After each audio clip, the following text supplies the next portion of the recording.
in its tracks. Yeah, don't be shocked. Oh my God, here we are. Now we're all awake and we're live as we see. Welcome to the speech.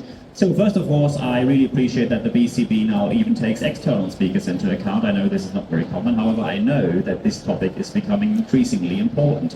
And of course, there's a reasonable question. Why should anyone listen to Niels Brabandt about this topic? So first, I basically spent half of my life in bars on both ends. So first, in my young years, I basically worked in bars for every single penny I needed, from a young person to any kind of student to any kind of additional education.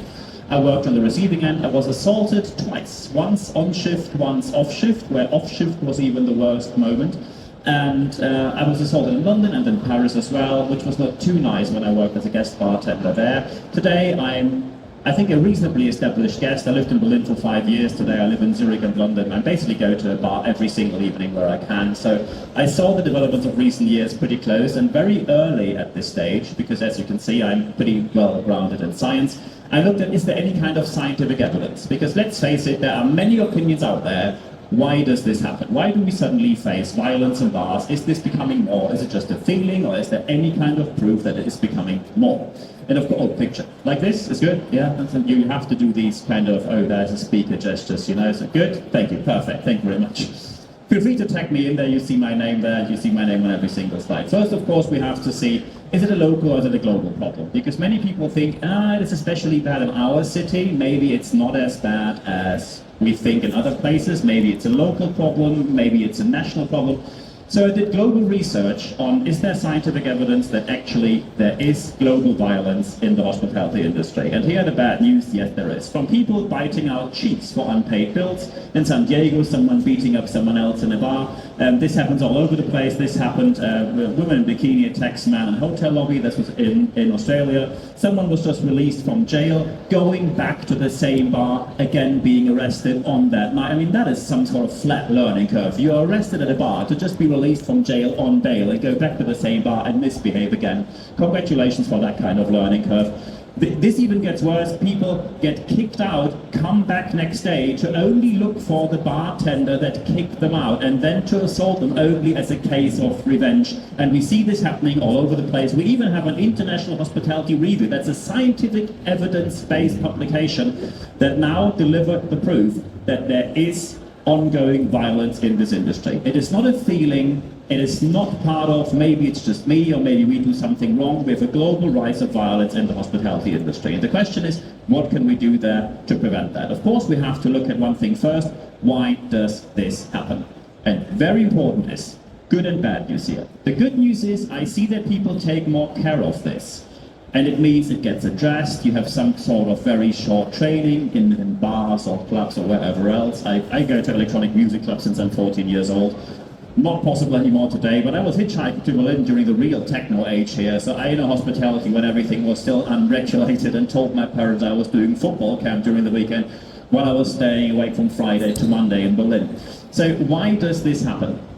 First of all, I hear one phrase happening over and over and over again, and I heard it during a training session just last week, where people said, it's part of the job that this happens. And that is a catastrophic development when you tell your people it is part of your job that sooner or later you will be assaulted. Any kind of training, any kind of countermeasure must have one base tone. And the base tone, the core message has to be, it is not part of the job. As soon as you communicate, it is part of the job. The first thing you will see is employee turnover and an immediate demand for more salary, more income, or more whatever else. Because when you tell people it's part of the job, you normalize violence in the workplace. And that cannot be the route we're going down here. My partner lives in Berlin here. I stayed in Berlin all weekend. We went to our local bar. What happened on Saturday? Someone touched someone else without their consent. It escalated. Police had to be called. An ambulance had to be called for another reason, because someone got too drunk. That person escalated before. And it's a queer bar, usually spaces where we think that we are safe, and especially non-consensual touching in a queer bar is the #1 no-go, where you get chucked out, and you know that at the entrance they tell you. So why does this happen? And the #1 reason is, and very important here, we cannot go down the road of, it's not your fault, visitor or guest, because the customer is king and whatever we say there. However, we see one major issue here, and the major issue is workplace violence. It's called mirroring behavior. people see during their jobs, outside bars, outside clubs, outside the hospitality industry, people see a rise in workplace violence, not physical violence, but psychological violence, especially since the end of the pandemic. Pressure is growing, the economy is in a quite severe crisis. So what happens is, especially leaders who never got trained on being a leader, which by the way, according to the Chartered Management Institute in London, they did a global study, 82% of all leaders had 0 minutes of training to be a leader. That would not happen in any kind of other job. If I show up at your location and say, I don't know how to mix cocktails, but like to drink them, so got a job for me, you probably would say, but a bit more foundation would be nice if you want to do anything here. With leadership, we just say, yeah, just meeting people, learning by doing, good luck from here. So the problem is that people mirror behavior that they see in their workplace. And they need to vent somewhere, and which place do they choose? The local bar, the local hotel, the local pub. And this is published in an official report here. When we look at the numbers, workplace violence at the moment is up by 30%. Yeah, 25% from 2024, and 15% they had been target of workplace violence themselves. That is a massive amount. When you look in this room, every 8th person saw workplace violence, often psychological workplace violence. And unfortunately, because some people say it will go down in the future, the tendency is not going that way. 50% of hospitality workers almost say that they witnessed they witnessed workplace violence, and 75% receive workplace violence prevention training, which is at least good, but still not enough. The question is, what can we do? And one thing we see in the hospitality industry, often due to cost-cutting measures, we see, and I quote a scientific source here, we see gaps in workplace violence prevention and training. There's I see that people slowly and steadily take care of this, but usually with a 15-minute kind of training thing, like, oh, when someone gets really nasty, just call me and I take care of it. Yeah, great. When this is your prevention training, you need to be on shift 24/7. And most likely, you will not be that. The question now is, why do we face more workplace violence? Because we have this myth going on that people say, it is just a bit of pressure during the economy going down. When things get better, this will go away. And we have evidence that this is not the case. One of the reasons is the COVID pandemic. The COVID pandemic has changed society forever. And again, when people say, is there any kind of scientific evidence? Isn't that just anecdotal evidence where you say you think this, but it's not really proven? No, we have scientific evidence. Customer abuse and harassment is at record high, and this is due to the fact that people during the pandemic basically unlearned standard social behavior. People grew up under massive pressure, especially the younger generation did not learn how to handle certain levels of intoxication, certain levels of, let's say, social distressing behavior, certain levels of being in a crowded place and how to act in a crowded place. So you are facing, for an ongoing moment in time, which will most likely never go away, a crowd which tends to escalate quickly, and we need to deal with that. And by the way, now we already have Fisher Phillips, is a well-known publication in this industry, and nearly half of all hospitality worker fatalities. We now have headlines talking about hospitality workers' fatalities, people dying on the job. And now the question is, why does this happen? Because now we can probably think, because some people might now say, okay, we probably can't undo the pandemic, correct, and we can't undo that certain people lived through the pandemic, correct.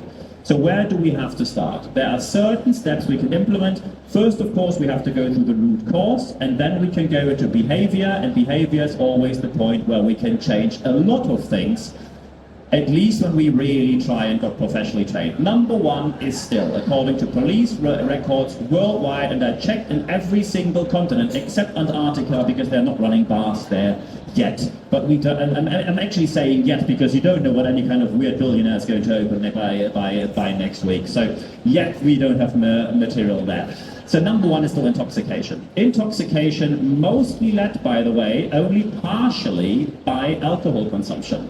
The amount of substances, I mean, we are in Berlin. I lived here for 5 years, so we know what we're talking about in this place. The amount of substances consumed went up by almost 1/3. So people mix alcohol consumption together with any kind of either medication or illegal substances, leading to an upward spiral of violence. This is something where you at least can handle, where you have to step in earlier when it comes to the level of intoxication your customers face. I know that there is a phrase where, of course, people say, I am not their parent, I don't have to take care if they get too drunk.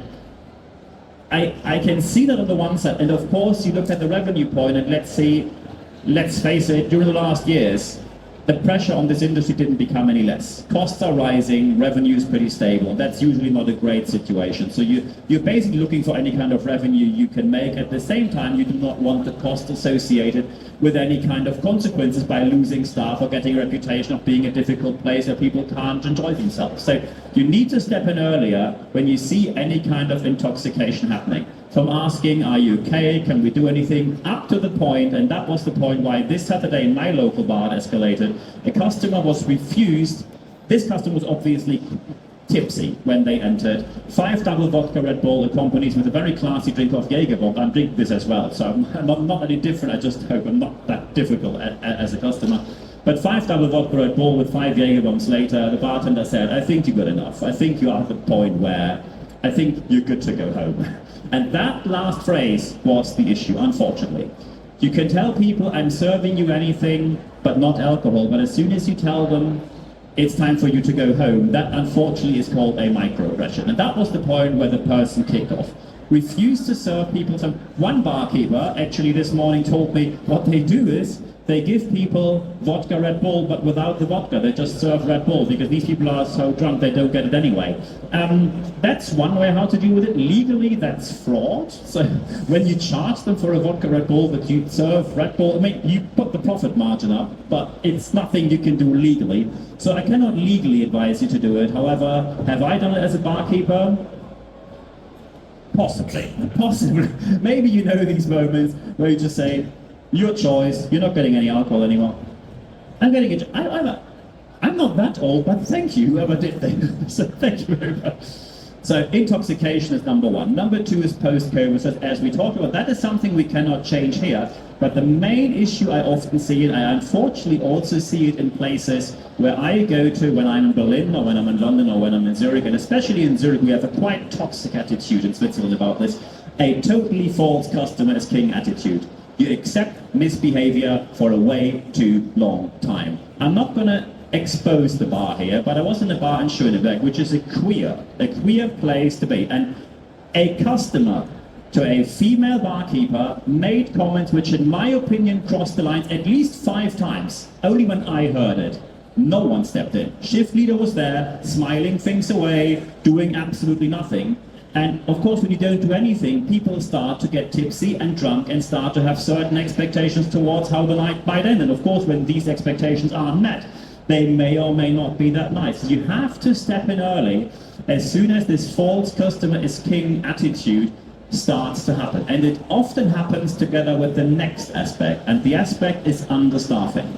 People misbehave way more often when they see that staffing is sparse.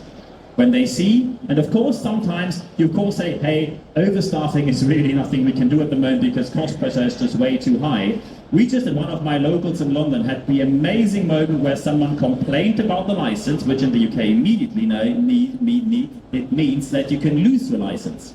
You know these kind of people who move into a very busy part of the town and then they complain about the bar next door being too noisy? These are my favorite people, really. We have River Thames, just throw them in there and have a swim. So, I mean, basically you can say, look, this bar's here since 1547, you're here since last week Tuesday, so we can balance out who's the issue here. No, the complaint was brought forward and the solution suggested by the council was buckle up. The person running the bar could simply put a security guard in front of the bar to make things more safe. Yeah, because this has no costs whatsoever. External security services are known to be extremely cheap, and when you hire someone, it's most likely even more expensive. So a massive argument followed. Fortunately, that ruling of the council was overruled in favor of the person running the bar, and the bar is still there. But understaffing is an issue.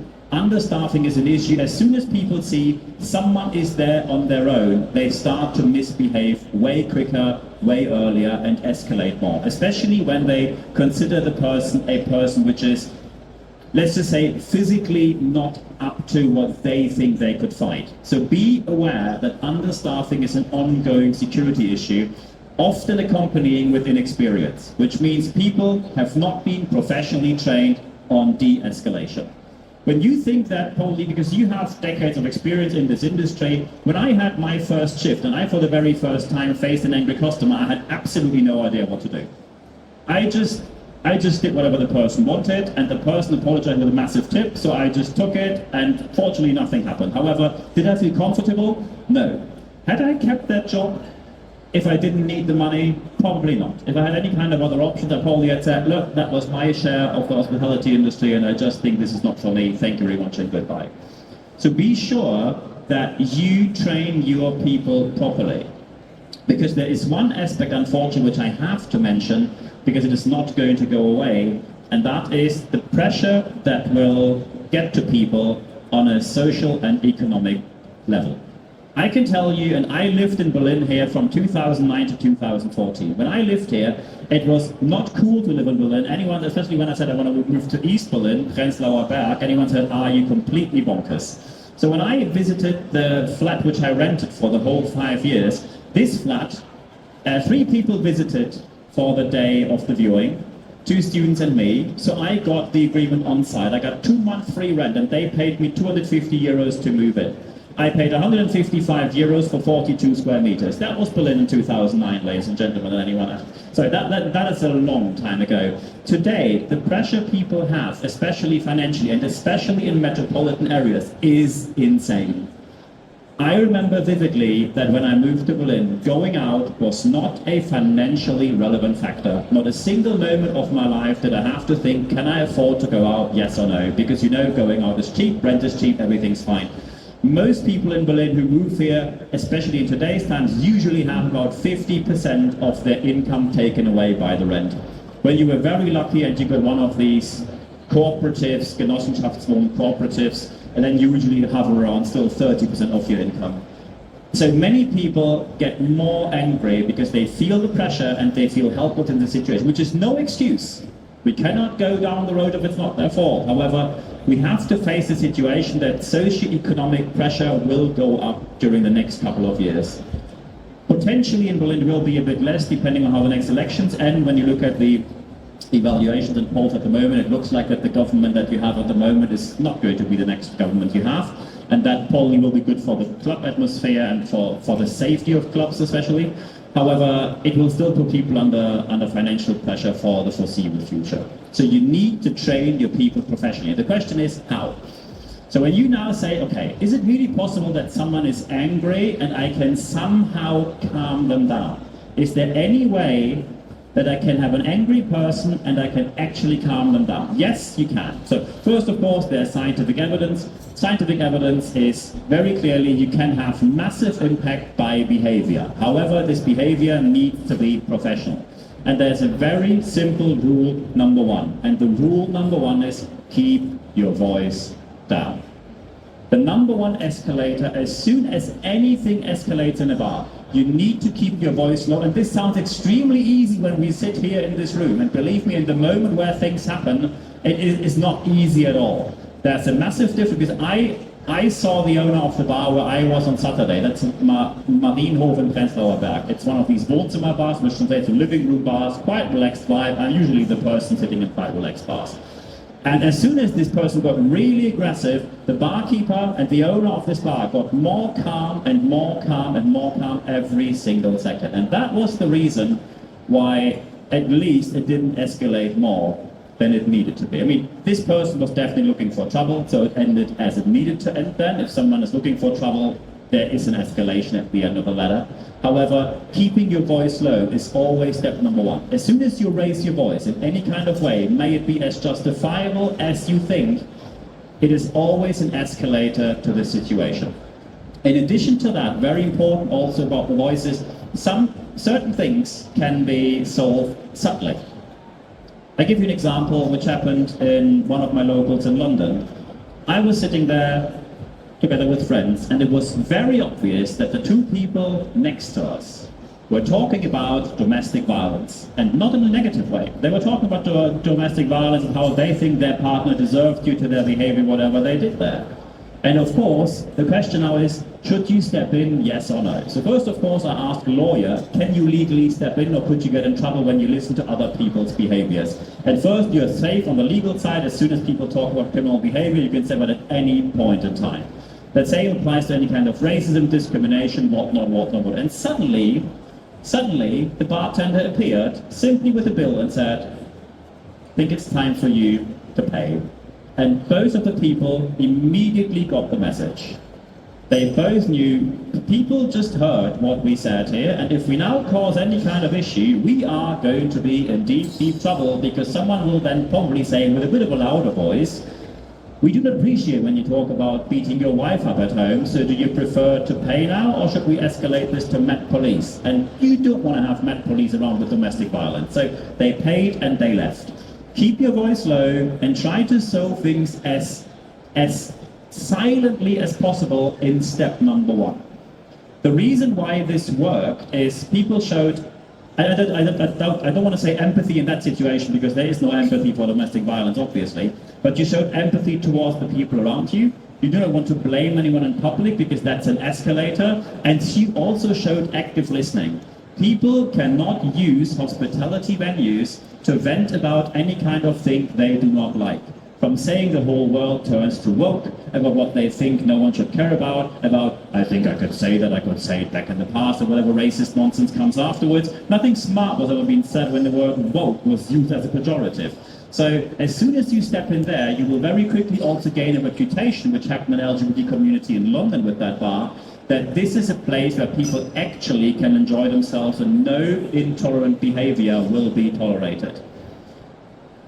The ground rule here is, and that's a very important ground rule, you have to step in early. As soon as people get into the mood of, I chat about this, I have a drink. I chat a bit more, I have another drink. And as soon as people are into this kind of chit-chat, which often is referred to as locker room talk. Maybe you heard the term locker room talk in context when Donald Trump said a certain phrase, grab her by, I'm not going to complete the phrase here, but you know how the phrase ended. Locker room talk is basically something threatening others who are around them by something that you say hearable to others. And that is, of course, not acceptable behavior. As soon as you step in early, most likely these people will leave and go somewhere else. Unfortunately, when you look at what they do, they usually go somewhere else and continue their behavior, but at least they don't do it on your side. They don't do it at your venues. And very important here is what you have to train your people is, and that is a very fine line to walk. It is called assertive setting of boundaries. There are 3 levels, scientifically speaking, of how to set boundaries. Level 1 is no boundary setting. When you, for example, go to, which place could we take? When you go to Mallorca and you look at German tourists, what they do in Mallorca, that is probably the level of no boundaries. People can do whatever they want, and as soon as it gets too noisy and too drunk, there's usually massive escalation, and the situation is simply solved by, we have more securities than you have drunk people. That is, of course, something you can do as a massive venue in a touristy place, but that's not a sustainable way how to survive in any kind of hospitality industry. The aggressive setting of bound, which is the highest one, is that you step in way too early. You raise your voice, you tell people basically what to do, you instruct them, and you expect them to obey. I say, you obey. That is the so-called aggressive setting of boundaries. No boundary setting is what we can't do, because then you have a non-safe space. Aggressive setting of boundary means you set rules and you expect people to obey these rules.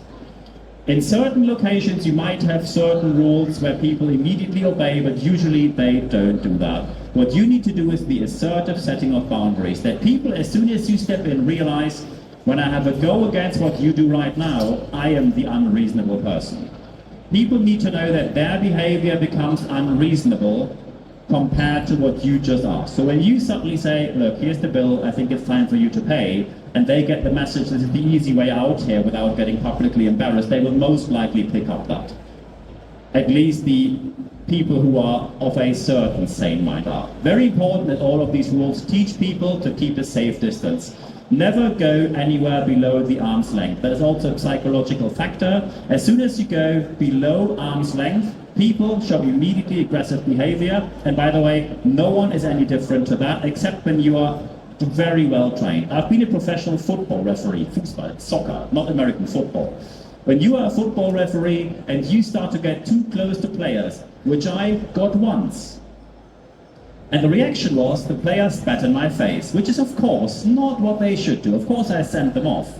However, still, the professional evaluator from the German Football Association was standing at the side saying, of course the players are allowed to do that. However, you are not allowed to step in front of the face of other players. You are the aggressor in the first place when you do that. Keep a respectful distance. So teach people not to get too close to people. It is simply called any kind of social circumstances below an arm's length is something where we very quickly react to. And as soon as you are intoxicated, you most likely react with a certain level of aggression, which is, by the way, I don't want to say normal human behavior, but probably you know that when people get too close to you without you consenting to it, you usually don't say, thank you very much, I appreciate this. We usually escape the situation or we turn into aggressors. And especially under alcohol or other substances, people turn into aggression very, very quickly. Keep a safe distance. Of course, the distance always has to align with the situation. When you're at a very busy bar, you very quickly get closer to people. Just be sure to get the distance between you and them as quickly as possible.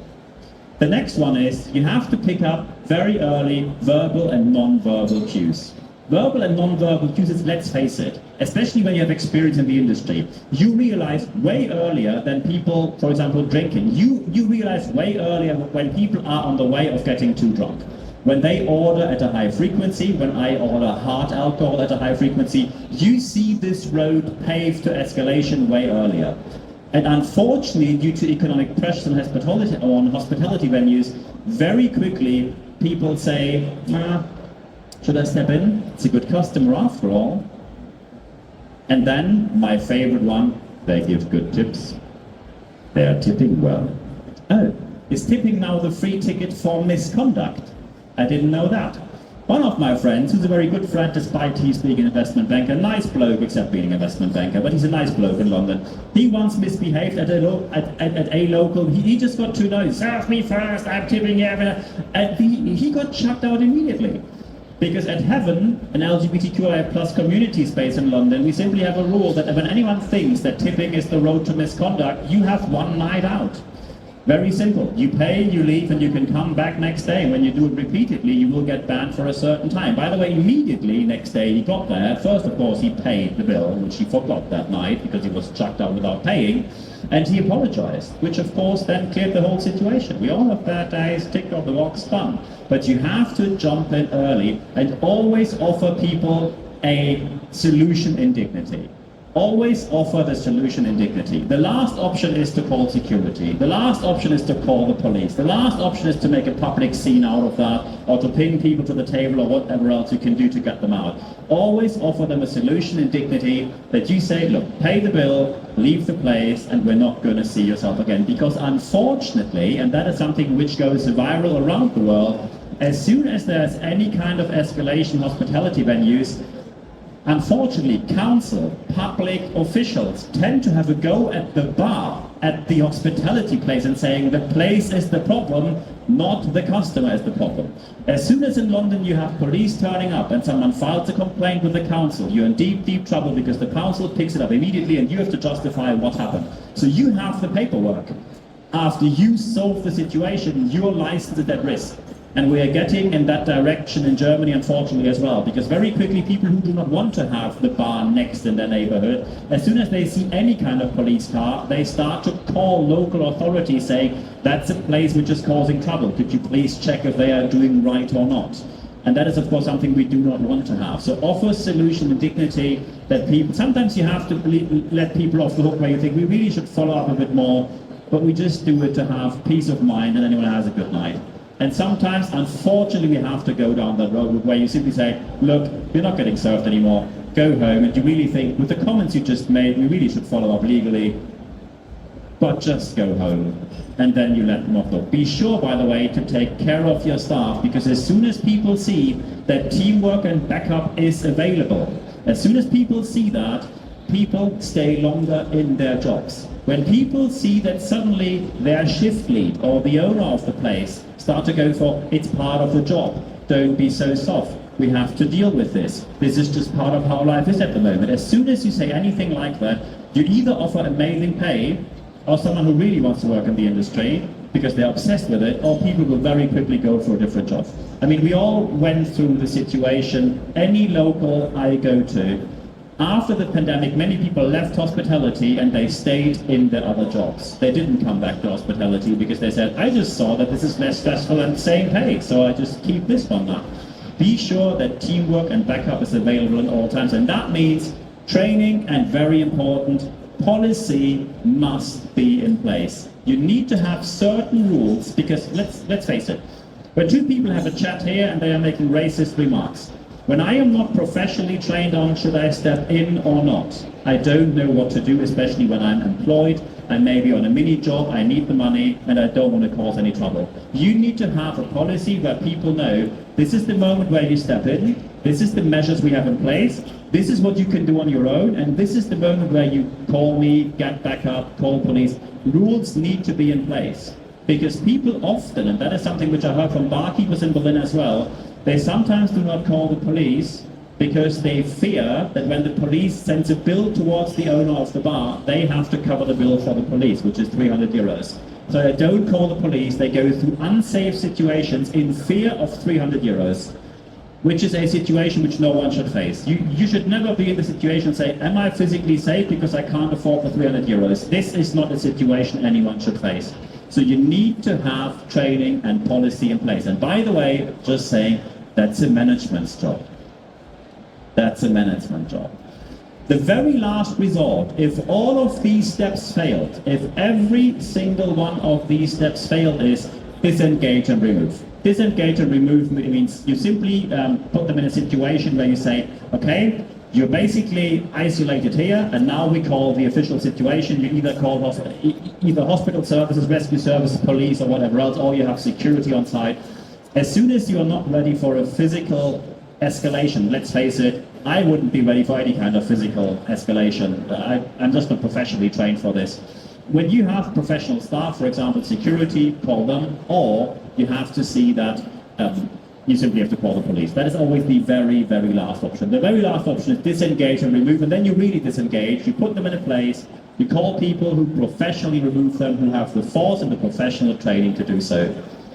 Always remember to wrap all of this up when we get to the Q&A. First of all, number one rule is always never tell people it is part of the job, because it is not. And unfortunately, when I see at all the trainings I delivered and any kind of staffing training I saw, about 85% of all training sessions I saw included phrases such as, this is life, this is how things turn, this is how things develop, this is something you need to deal with, don't be so soft, or this is part of the job. It is not part of the job. Being assaulted and being at physical or psychological risk is not part of any hospitality person's job. And you need to make sure that this is the case. Many people, so it's not part of it, many people only want a good time. And we always have to keep in mind that many people only want a good time. And let's face it, on the less glamorous part of my life, I once was removed from a club. I was 24 years of age and I got way too drunk after I broke up with my first partner. So they had to wake me up because I fell asleep on the toilet, and what they did was they poured ice water over the cabin, so I woke up in there. And it's nothing I'm proud of, absolutely not. And I was just brought outside, and what they did was they put me in a taxi and the taxi brought me home. The next morning I asked my friends, did I misbehave? And they just said, you didn't misbehave towards staff, but it was not very great to see you on the dance floor and at the bar, and you went from one bar to the other trying to get a drink and they didn't serve you anymore, so you fell asleep on the toilet.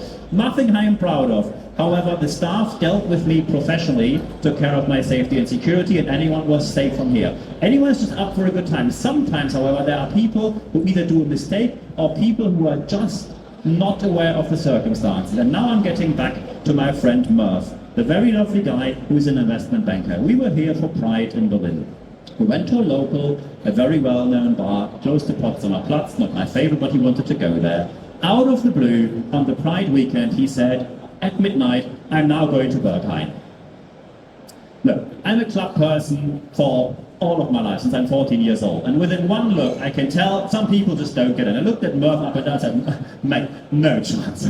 Just don't go there. You and your suit and tie investment banker friends will be bounced a mile apart from Berghain. And he said he's going to figure it out. Cool.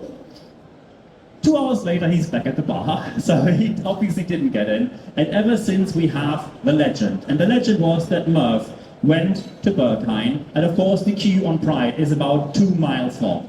So what he did was, he skipped the whole queue, walked along the queue to the very front, waved one of the world's most famous, world-famous bouncers to him, who was obviously stunned at the situation. What do you want?